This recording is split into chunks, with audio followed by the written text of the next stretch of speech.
shows broadcast on Tom's Radio Toronto are entirely those of the hosts, guests, and callers who are entirely responsible for all show content and do not in any way reflect the opinions of Tom's Radio Toronto or its staff. These broadcasts are presented and made public as entertainment and general information only, in the hope that they will be entertaining and informative to listeners. They are not intended to diagnose, treat, cure, or mitigate in any way any disease or condition or to promote any specific lifestyle, belief, religion, political affiliation, or other personal practice, nor is the information presented necessarily accurate or verifiable.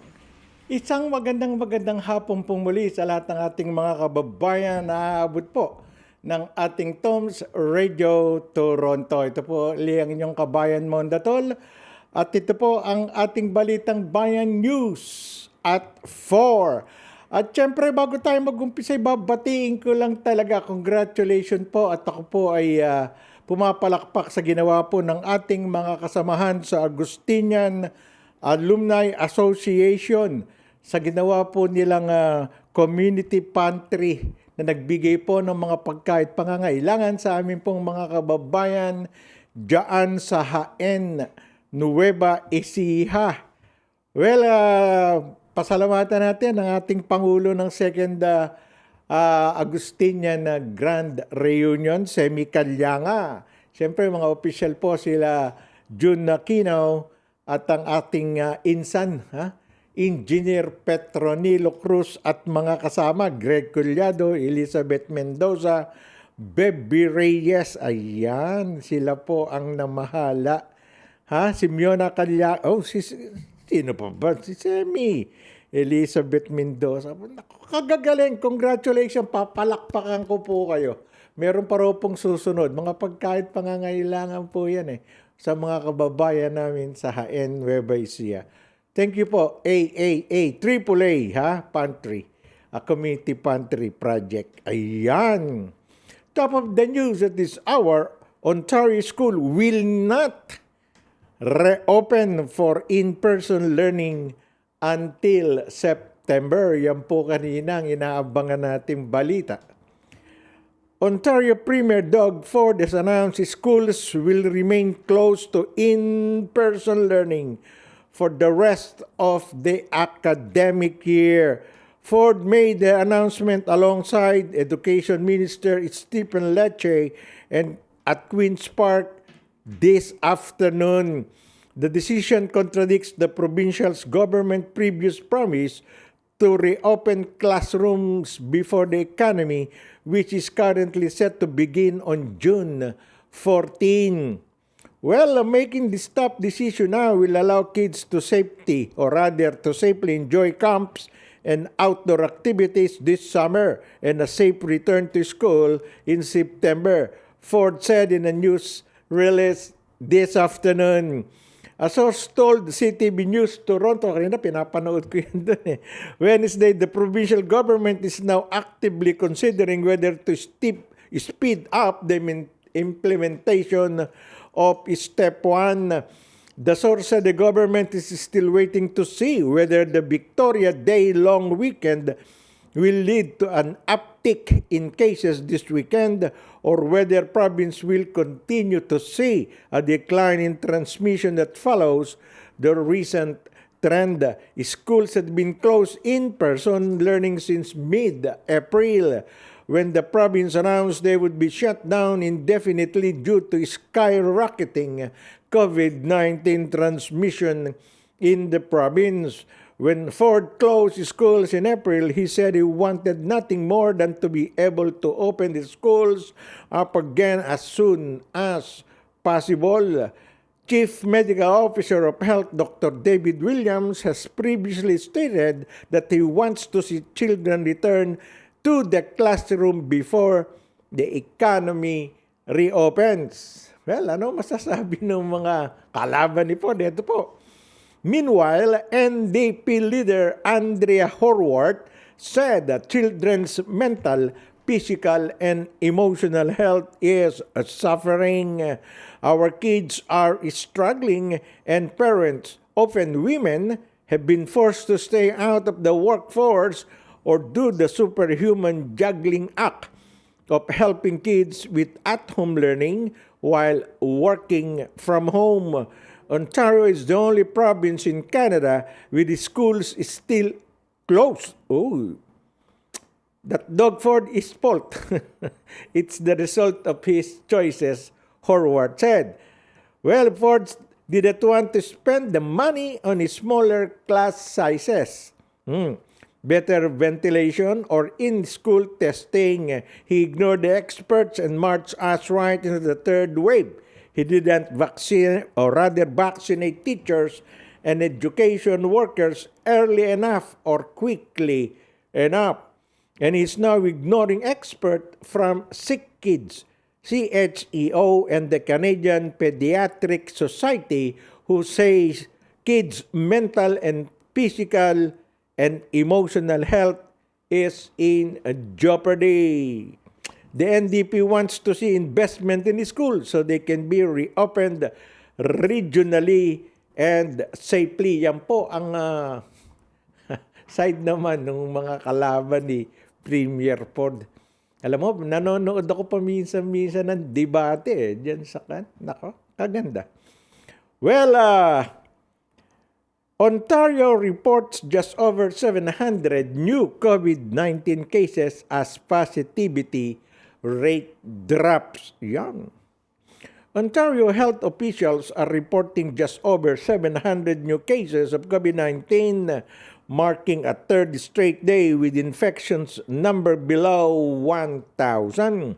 The province confirmed 733 new cases of the novel coronavirus today, which comes after the officials logged 699 cases yesterday or Tuesday and 916 on Monday. Tuesday's daily case count was the lowest since October 2020, when officials reported 658 new cases of the disease. Ontario's rolling 7-day average now stands at 978, down from 1,622 at this point last week. With 31,768 tests processed in the past 24 hours, the Minister of Health says the positivity rate dropped from 3.6% on Tuesday or yesterday to 2.8% today. Ontario added 25 COVID-19 related deaths in the previous 24-hour period, bringing the total number of fatalities to 8,791. In the last 24-hour period, officials said 139,901 doses of the vaccine were administered to Ontario residents. Officials have repeatedly said they have the capacity to give about 150,000 vaccines a day. Just over 9.3 million vaccine doses had been administered in the province since the rollout began earlier this year. So, posible nga pong before mag-June 14 or on June 14 ay magbukas na. Dahil nga sa step 1, bumaba na ng bumaba yung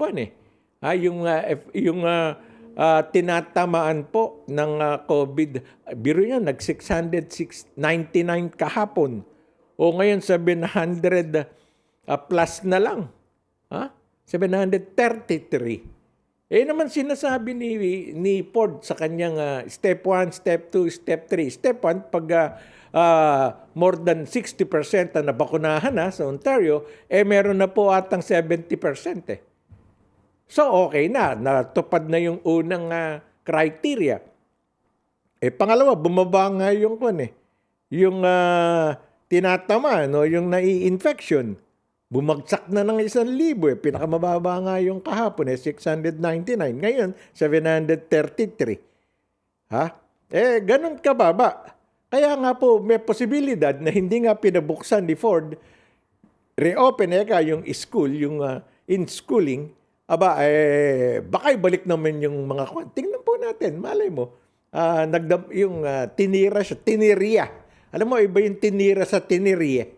Yung tinirya, nga, yung mga kritiko yun. Yung tinira, binalatang ka. Pinagbabalibag ka. Yung gano'n, ng matitinding mga salita ng iyong mga kalaban sa politika. Ay, biruin mo, kaya daw nga yung pabuksan ipon eh. Nasaan nga naman yung perang sinasabing more than 800 million na allotted dun sa education? Kaya yung mga teacher nagagalit, hindi nyo kami binakunahan. Paano kami magre-report? Ayaw nila. Sino nga naman teacher ang magpapapasok sa eskwela? Late na nga silang binakunahan eh. Ibig sabihin, ayaw pabuksan yung school, in-school kwan. Bakit ka? Maganda naman na yung nagagawa. Tatawagan mo yung... Ako nga, yung dalawang apo ko. Isang apo ko kanina, pag-ilis ko sa bahay. Yung bunso ko, yung 12-year-old na, anong grade ba yun? Andun sa labas lang naman. Presko eh. Kausap niya siguro yung teacher niya. May ganito. Is it good? Yeah, we are studying at home. Is there any possibility? I was asking my granddaughter, English yung mga apo ko dito, pinanganak lahat yan hawak-hawak na may ilong ko, baka tumulo yung dugo hindi po. They were born here bihira na nga magsalitang Tagalog yung nanay nila Ilocano, saka lola. Di konting Tagalog, yung tatay, Tagalog. Talagang gano'n, English eh. Sa lalaki ng mga bata rito. Pero 12 years old yung apo kong lalaki 5'9 na yata, 5'10. 13 Kate-30 lang ni Kyle. Kyle Edmond Datolbello. Nanonood yata yung aking apo na yun. Well, sana nga po, mabuksan na yung mga dati non-essential na mga businesses. Non-essential ba yung saloon, yung barberia? Hindi po humahaba buhok ng tao At saka yung mga kuko, yung mga meni, pedi. Hanggang ngayon isang dangkal na yata yung haba ng ibang mga kuko ng tao. Dapat buksan na yan. Mga nakasuot naman ng face mask yan Hindi naman maghahalik at maghahagbeso-beso yung mga yan. Sana buksan na po. I'm praying that all these businesses will be open on or before June 14. Natupad na naman yung criteria na step 1 maganda yung sinabi ni Pod may enjoy na ng mga bata yung mga camp, yung gano'n siyempre hindi napapasok sabay lalinggo na lang bakasyon hindi ba? Kaya nga yun, posible may dahilan, may magandang dahilan kasi nga April, May o June wala nang pasok ilang linggo na lang bakasyon July, August bakasyon September pasokan na naman, di sa September na lang ibalik. At least matindi na yung nabakunahan ko, konti na lang siguro umaalingasaw na kalaban na hindi mo makita. Pwede yun. Ako, sa tingin ko, maganda. Okay, huwag na natin buksan. Diretso na yung in-house. Alright? O yung sa bahay na mag-kwan. Anyway, tagal na namang ginagawa yan Pero yun, buksan na kaagad. Yung mga businesses, ika nga natin, yung mga patio dyan, mga barbecue, kain na sa labas, ibalak natin yan. Okay, maraming salamat po. Alam niyo po kasi kung minsan, maraming nagre-reklamo talaga, hindi ko rin maintindihan. Pinagbigyan na kayo nun, sa Pilipinas to, ibig ko sabihin, pinagbigyan kayo ni Presidente nun ngayon wag naman yung kumbaga yung maabuso kaya nagagalit yung presidente natin sa Pilipinas wag natin tanggalin diyan i-CQ pa kayo okay, luwagin natin ng konti pero maraming restriction ayan sige kumana na naman kayo anyway so yun po mga kababayan, hindi po bubuksan yung eskwelahan. Bumaba na naman yung pandemic dito, yung infection sa Ontario. Ito po ang nakakagulat. I don't know kung ito konektado rin sa hindi pag-iiskwela or yung mga kabatang na-apekto na ng mental health issue dito dahil sa pandemic. Alam nyo ba, may mga bata, ito po ang story niya, hindi rito sa US.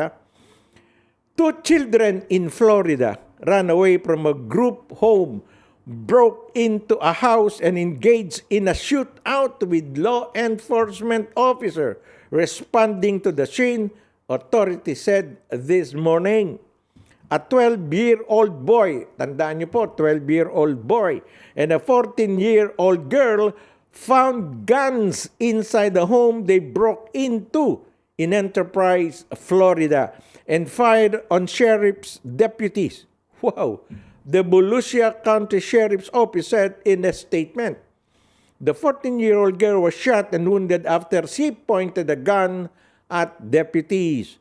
Well, the 12-year-old boy, armed with an AK-47, finally put down his weapon shortly thereafter and was not injured, the sheriff's statement said. The girl underwent surgery and was in a stable condition, authorities said. No sheriff's deputies were hurt in the Tuesday night shooting, and specified charges against the children are pending according to the sheriff's department. Anong kaso ibibigay mo? 12 and 14-year-old, below 15, hindi kinakasuhan. Hindi po ba? Kung sa Pilipinas, may dala-dala pang birth certificate, panigurado yung mga bata. Paano mo akong huhulihan? Pulis ka. Eto ang birth certificate ko, 12 years old lang ako. Ako, 15. Bawal hulihin yun. Sa Pilipinas, yun ang batas. Kamukha niyan. Buti ka mo, walang tinaman, na isang AK-47 ang dala-dala ng bata. Isang 12-year. Paano ko naiputok yun? Ang baril ng mga pulis, 45, yun lang ang mga dalan nila. Mananalo ba yung mga pulis doon? Halimbawa. Buti siguro baka natakot yung bata. Hindi niya alam paano paputokin. O kaya hindi niya alam ikasa. Kasi bata lang siya, 12-year-old. Nanakaw lang nila yung baril O parang Bonnie and Clyde. Baka nanonood ng Bonnie and Clyde. Hindi kaya may I don't know, mahirap po. Anyway, sasailalim ng psychiatrist sa interview yung mga bata Yung kaya, kwan din yun. Dahil din kaya yun sa pandemic na nangyayari, yung mental health issue. Pwede pong ganun Hindi natin masagot unless na maglabas uli ng statement itong mga kinauukulan dyan sa Florida. 12-year-old and 14-year-old nakanakaw ng baril, binaril sa pulis, sa mga deputies.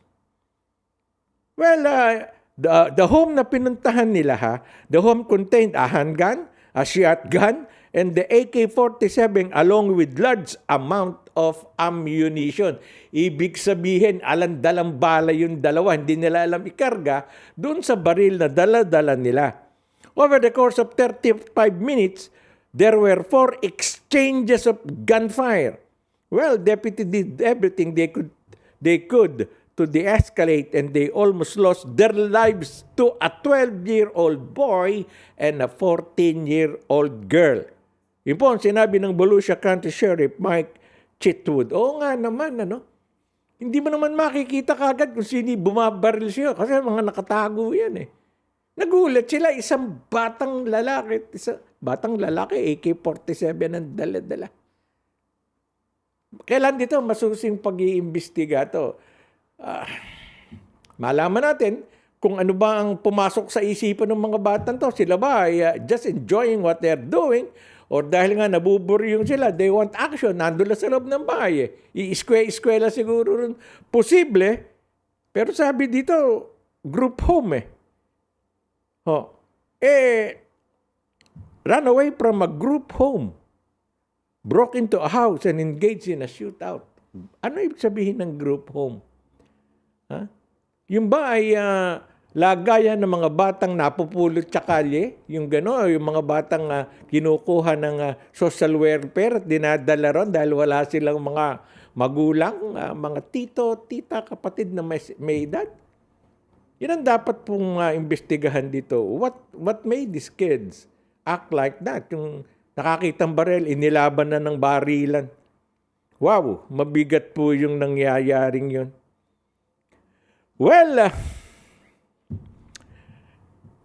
WHO, World Health Organization, approves China's Sinovac COVID-19. Ka-approve lang nito nung several weeks ago, yung Sinopharm. Dalawa na. Geneva, Switzerland, June 3, the World Health Organization, or June 2, the World Health Organization today approved the Sinovac COVID-19 vaccine for emergency use. The second Chinese jab to receive the World Health Organization's green light. The UN Health Agency signed off on the Beijing-based firm Sinovac's two-dose vaccine CoronaVac, which is already being deployed in several countries around the world. Well, I'm happy to announce that the Sinovac CoronaVac vaccine has been given WHO emergency use listing after being found to be safe, effective, and quality assured. World Health Organization Chief Tedros Adhanom Ghebreyesus, ano bang apelido ito? Jesus, told the press conference, natutuwa na naman si Sendang niyan, hindi ko ma-pronounce Ghebreyesus, sige nga, Sendang, Ghebreyesus. Sinasagala yan, president siya ng The Tall Order International Fans Club. Akala mo magtayo kayo, no? Salamat. Kasama si Ate Rose Cruz. Well, the easy storage requirement of CoronaVac make it very suitable for low resource settings, sabi po ng World Health Organization.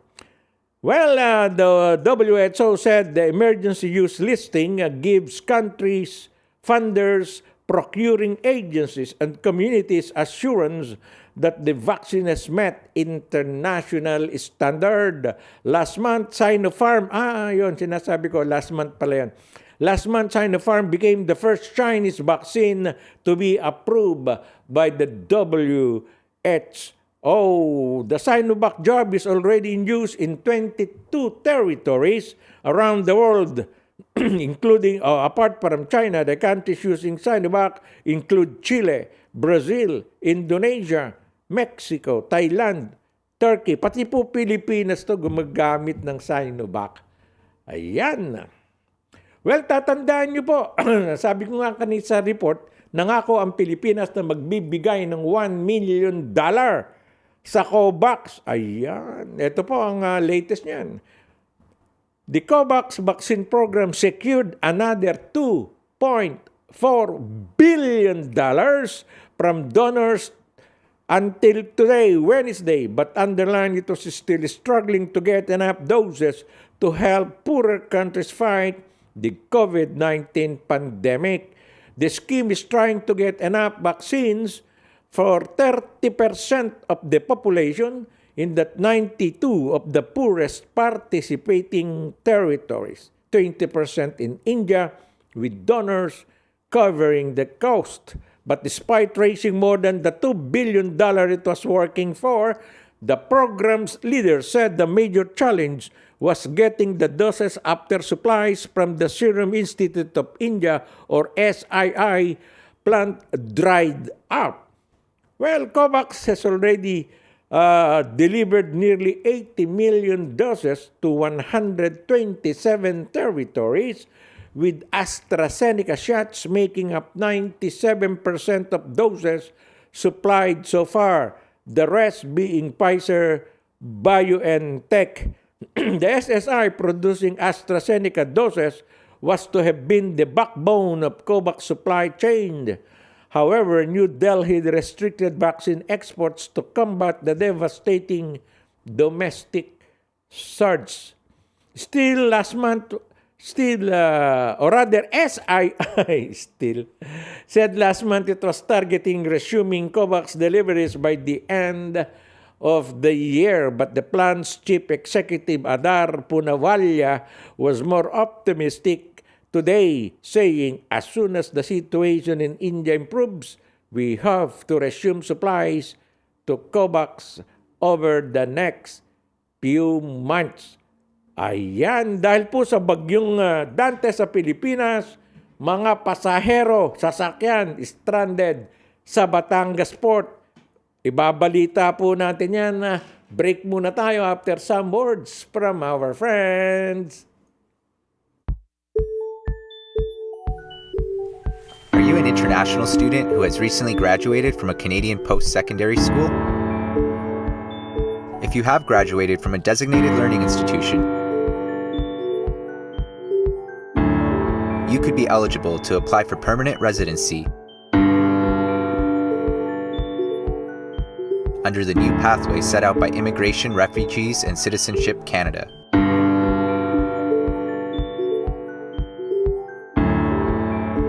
Contact Genesis Immigration Consulting.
Dahil sa pananalasa ng bagyong Dante sa Pilipinas, stranded ngayon sa labas ng Batangas Port ang ilang mga pasahero at mga sasakyan na papuntang Mindoro matapos suspindihin ang biyahe ng mga barko sa pantalan na nasa 100 na sasakyan, kabilang ang ilang truck na nagbibiyahe ng mga produkto pa Mindoro at mga pribadong sasakyan ang mga stranded sa lugar, habang aabot naman sa halos 70 pasaherong pauwi ng Mindoro ang na-stranded magmula noong sinuspinde ng Philippine Coast Guard ang biyahe ng mga barko.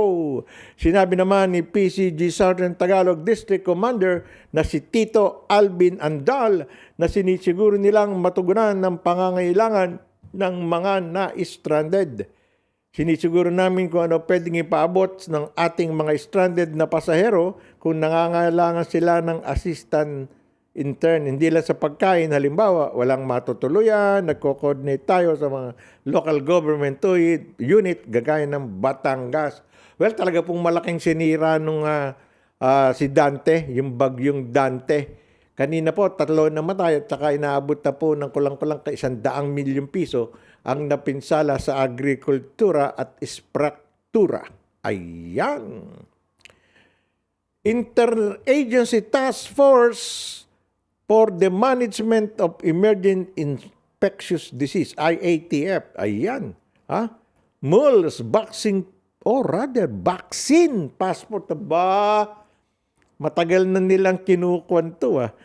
Well, sabi nga po, the IATF is discussing the possibility of issuing vaccine passports to those inoculated against COVID-19. The Department of Information and Communication Technology, or rather DICT, Undersecretary Emmanuel Ray Caintic said kahapon, we are going into creating vaccine passport for international sea and air travel. I just cannot share here because the IATF is already discussing this. Caintic said, adding that government pandemic task force is finalizing this week the policies and guidelines for the vaccination pass. Some countries, particularly those in Europe, are planning to issue and require vaccination passports or certificates to help stop the spread of COVID-19 across borders.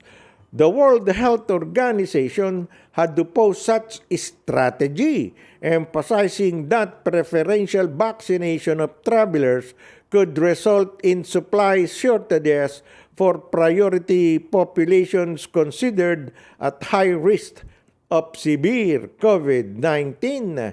It also recommended that those already vaccinated should not be exempted from complying with other risk reduction measures. In a bid to spur local tourism destination, the Tourism Promotions Board, or TPV, resumes the 50% subsidized swabbing for Filipino travelers. Aba, may bayad talaga eh. A nasal swab test usually costs up to 3,800 pesos, but the TPB subsidy cuts it in half to 1,900 pesos. TPB allotted 35.7 million pesos to cover the cost of subsidized testing for 22,711 domestic travelers. It plans to extend the subsidy until December 21 and benefit additional 13,333 local tourists. Yun po ang siguro sinasabi ng turista. Mahirap na kang ngayon, biyahe-biyahe. Pag dating mo, bayad ka. 3,000. Pero yun, binabaan na rin daw po ng tourism 1,009. Hindi naman pwedeng libre yan eh. Kung gusto mo magbakasyon sa isang lugar, kahit sa Pilipinas, Pilipino ka, bayad ka ng swab. Talagang ganun. Dito, libre. Amerika, Europe, England, libre. Sa Pilipinas, may bayad. Well, World Travel and Tourism Council Senior Vice President Virginia Messina said that roughly 2 million tourism workers in the Philippines lost their jobs last year due to the pandemic, adding that these livelihoods can return if government reopens the country to foreign tourists. In a study, the WTTC reported that the country's tourism revenue is bumagsak from $90 billion in 2019 to just 52.8 billion in 2020, with the small and medium enterprises bearing the brunt of losses. Local carriers have canceled flights to and from Dubai until June 15 after the government extended the ban on travelers from the United Arab Emirates. And the Philippine Airlines said its weekly Manila-Dubai-Manila flights will resume on June 16, while Cebu Pacific said flights to and from Dubai are canceled up to June 15. The government has extended the restriction imposed on inbound travel from UAE, India, Pakistan, Sri Lanka, Bangladesh, Nepal, and Oman from June 1 to June 15. Of course, laki nun from 90 billion hanggang 52.8. Talaga pong ganun bihira po nagbibiyahe kahit sabihin na natin dito lang sa Asian countries, sa South Asian region. Buti nga po hindi yung mga airlines dito ata sa North America meron ng magsasari yata, nag-subsidize lang ang gobyerno. Pag di talaga tinulungan ng gobyerno ang isang airlines, yung ang mga private yan, kay lusyutan yun Ano kaya nangyari doon Anyways, makababawi naman yan Pag natapos na po yan, talagang ganun po. Lahat po tinamaan Wala naman pong bansang hindi tinamaan. Well, balitang sports. Kagabi, Nets eliminate Celtics in Game 5 rout. The Brooklyn Nets are the second team through the second round of the NBA playoff after ousting the 7th-seeded Boston Celtics. Talo Seeking to give Boston the boot, the Nets leaned on the star trio of James Harden, Kevin Durant, and Kyrie Irving to rout the Celtics in Game 5. Ayan, pumasok na po sa second round ng Eastern Conference po ito Ang Brooklyn Nets na kung saan hando ng pinakamaraming superstars. Ang nakakita, the big three. Sabi nila, Kevin Durant, James Harden, Kyrie Irving. Yung tatlong lang yun Ang dami pa nilang kasama mong magagaling. Ang dami po. Kaya nga silang pinapaborang mag-champion ngayon sa East Conference. Ewan natin kung sino makakalaban nila sa West. Ang defending champion po talaga rito sa Los Angeles Lakers na tinalo naman kagabi ng Phoenix Sun para umangat na yung Phoenix sa series na 3-2. Isang panalo pa, eliminated na LA Ako tingin ko, pinanonood ko kagabi, Lakers could not win without Anthony Davis.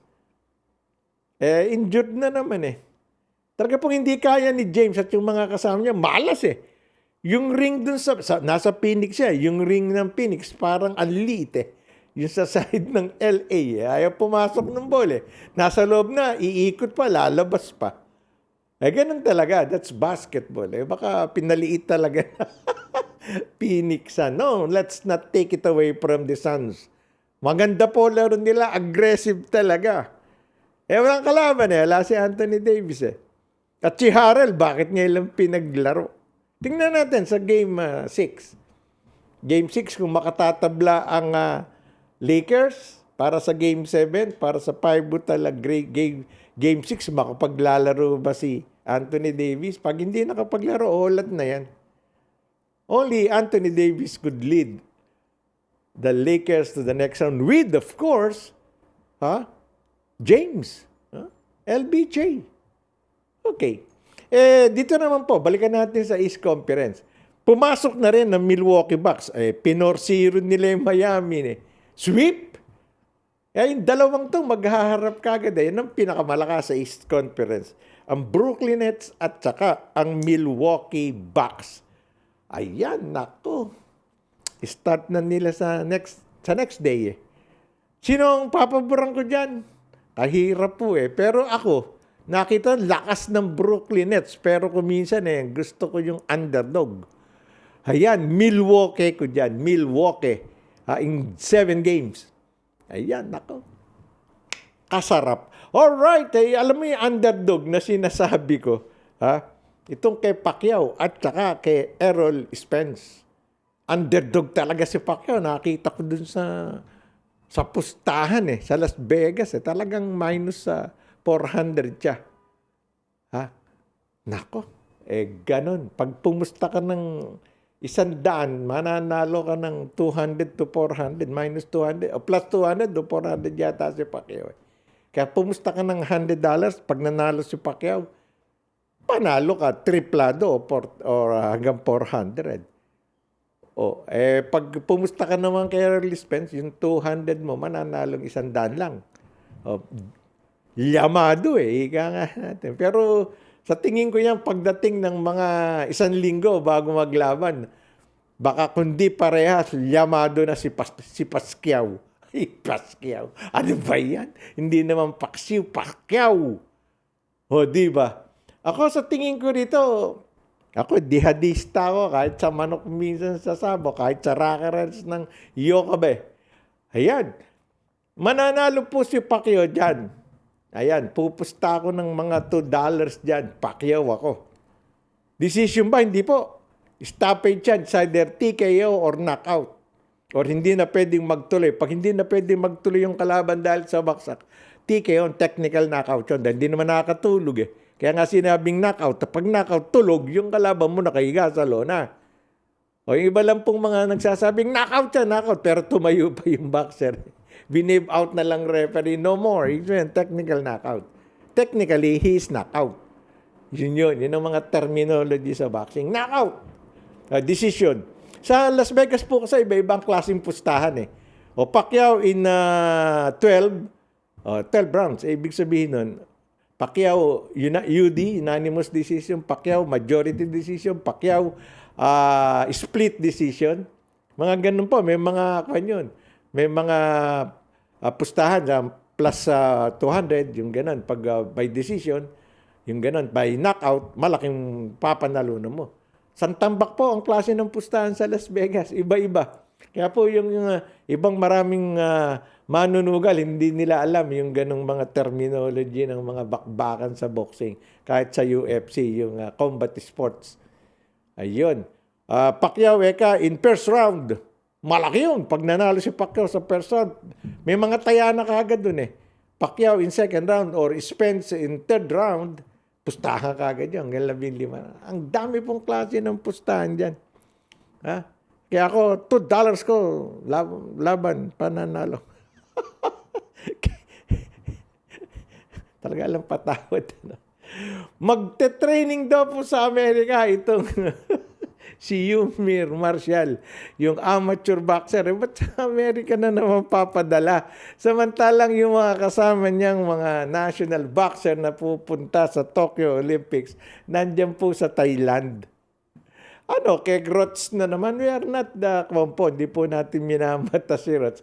He's 3 beses yan trainer at saka coach of the year sa Amerika.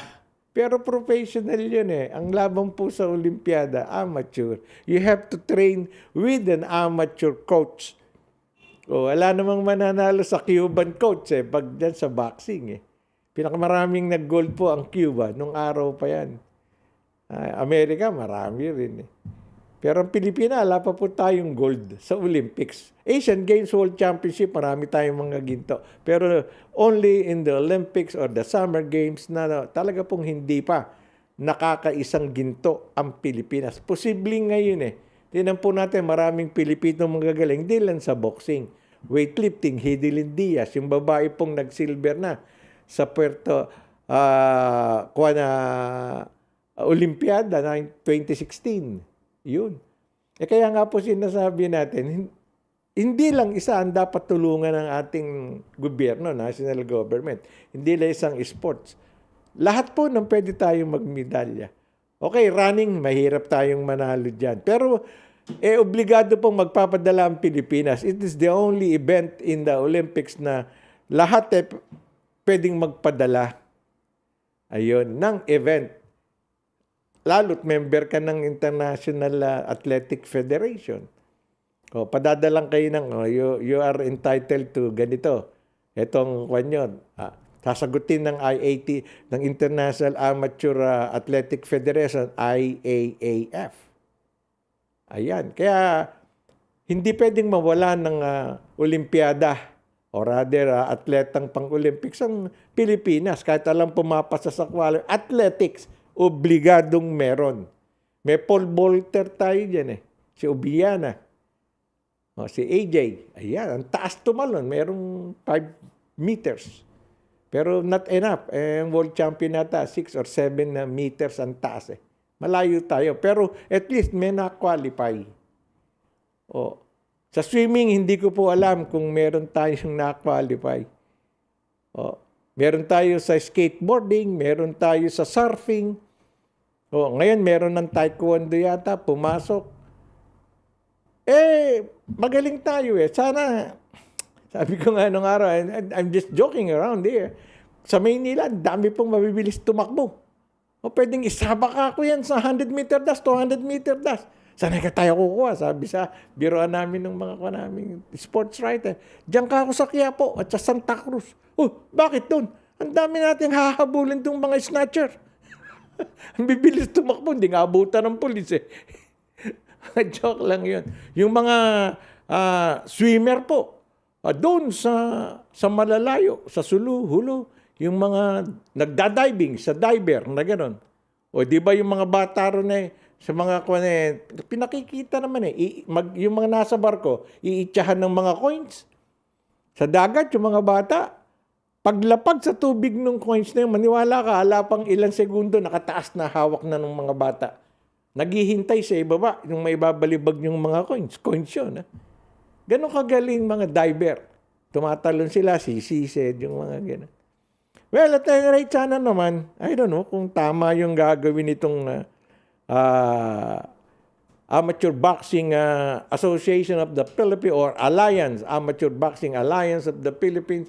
Sa Amerika na naman papadala si Yumir Marshall. May kasama pa yatang ilang boxer I don't know, baka naman para sa Southeast Asia. Pero hindi huwag niyo pati train sa professional ng mga amateur boxing. Pag ang laban amateur boxing, amateur coaches, para ano pa yung ating mga national amateur coaches na magsaksakan ng gagaling kung hindi niyo pahahawakan yung mga boxingerong ang laban ay amateur fights.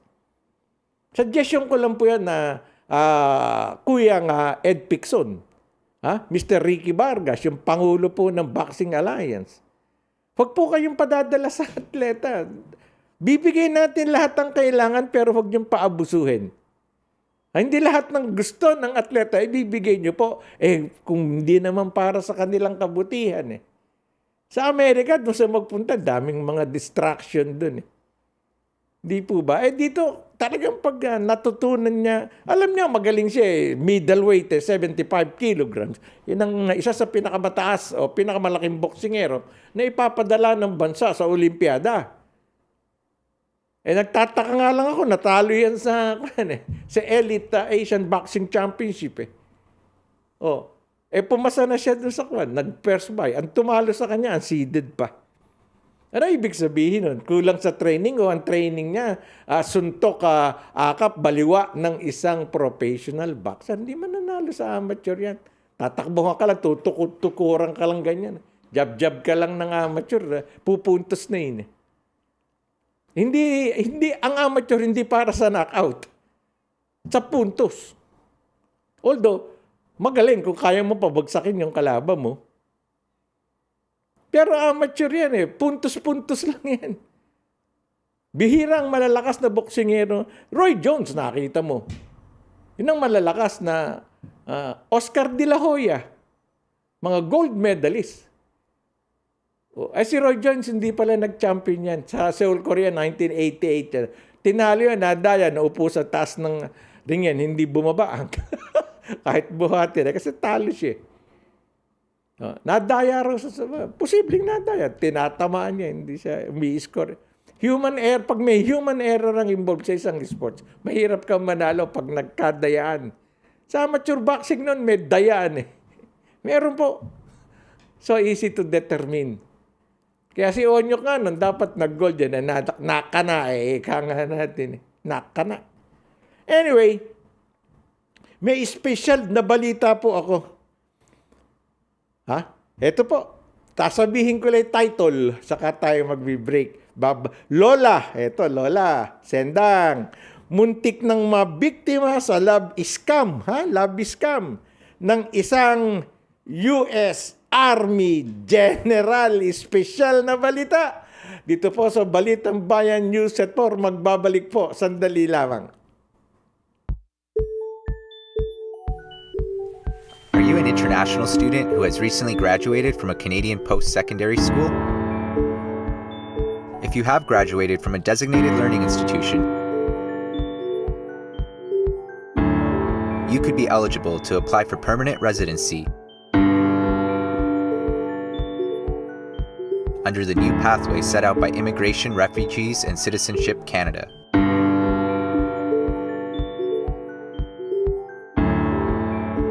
Contact Genesis Immigration Consulting.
Nagbabalik po ang ating Balitang Bayan News at 4. At syempre po, pasalamat ulit sa lahat ng patuloy pong sumusubaybay sa ating Balitang Bayan News at 4. Saka po yung regular na Balitang Bayan.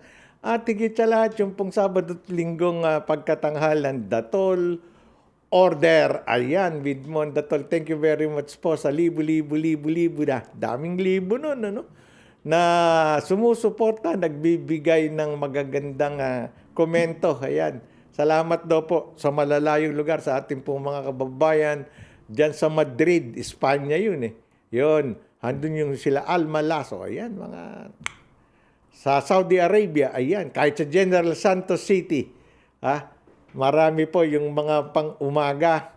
Pang-gabi pa yun. Gabi hanggang umagang mga caregivers at nurses na nanonood po sa Tom's Radio Toronto. Maraming salamat po sa inyo. And Tita Cecil, yung isa sa ating producer, pagaling ka na, malapit ka nang gumaling. Don't worry, pinagdadasal pa rin namin, ikaw at saka si Tito Edward K. na ngayon po ay talaga namang medyo nahihirapan siya sa kanyang naging karamdaman. Take care, Tito Cecil and Tito Edward K. Balitang espesyal, eto na. Yung lola, muntik na raw mabiktima sa love scam, tandaan yan, ha? Lady Elvis, Ate Rose, ayan. Mapalad na hindi nahulog ang loob ng isang 74-year-old na lola at nakaiwas sa love scam na tanggihan niya ang alok na 2 milyong piso at kasal ng isang nagpakilala sa kanyang retired general daw ng US Army. Sa ulat ng GMA News, unang balita nitong Miyerkules, kanina lang yan. Sinabing inilarawan ni Lola Aida Real, pangalan niya, ang kanyang sarili sa social media na 74-year-old na balo at may negosyo. Nako, come on yun . Ayon sa National Bureau of Investigation, ginto sa mata ng mga love scammer ang profile ni Lola Aida. O nga naman. Ipo-profile ka muna nila. Yan, sabi ng NBI. Titingnan nila yung financial capability mo. Anong financial background ng family mo? At the same time, nag-iisa ka ba? Yan ang sabi ni Vic Lorenzo, hepe ng NBI Cybercrime Unit. Isang nagpakilalang retired general sa US Army ang pumorma kay Lola Sendang. Ay, hindi.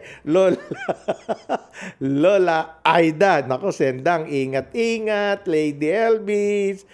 Sabi nga ni Lola Aida, kahit English Carabao, naiintindihan niya ako. Meron akong maliit na business, sabi ko, pero sapat lang para sumuporta sa anak ko. Kwento ni Lola Aida.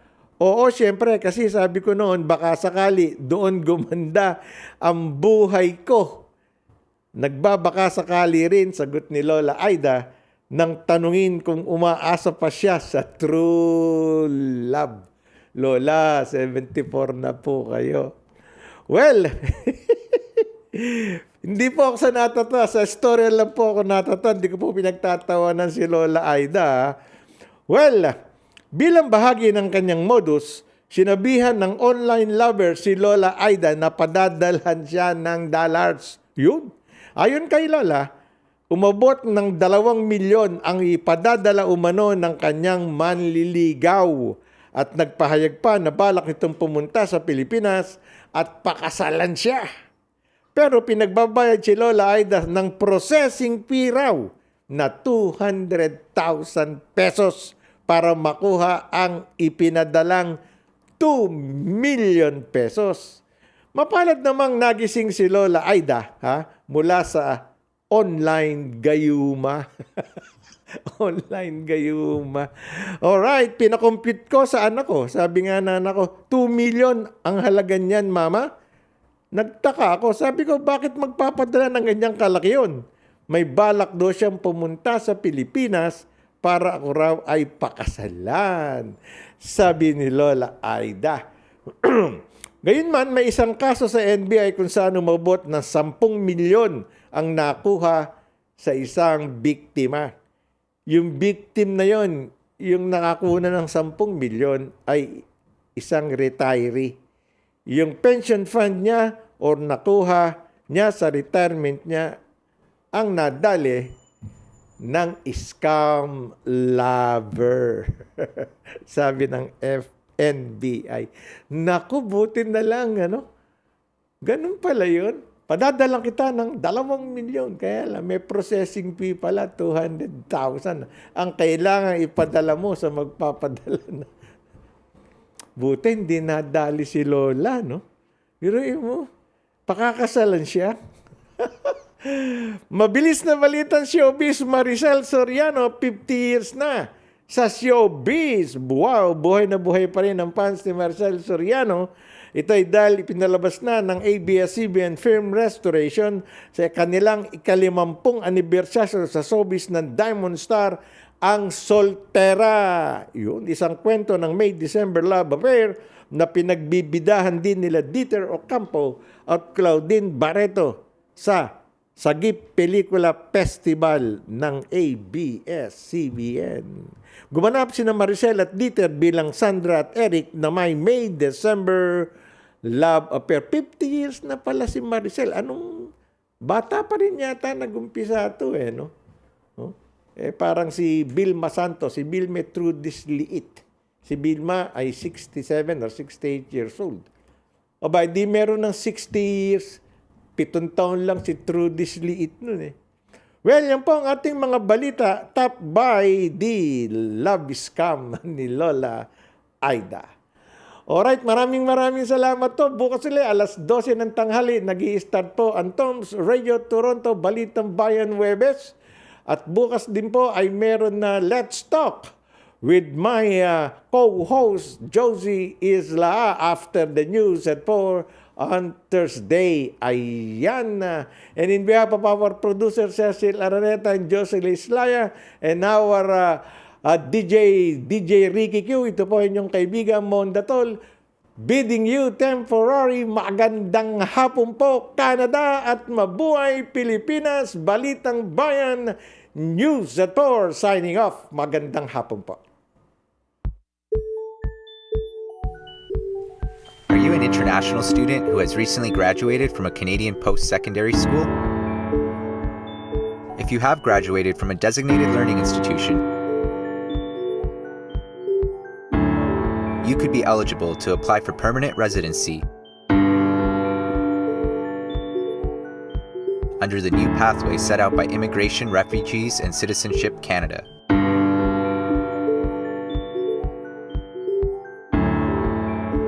Contact Genesis Immigration Consulting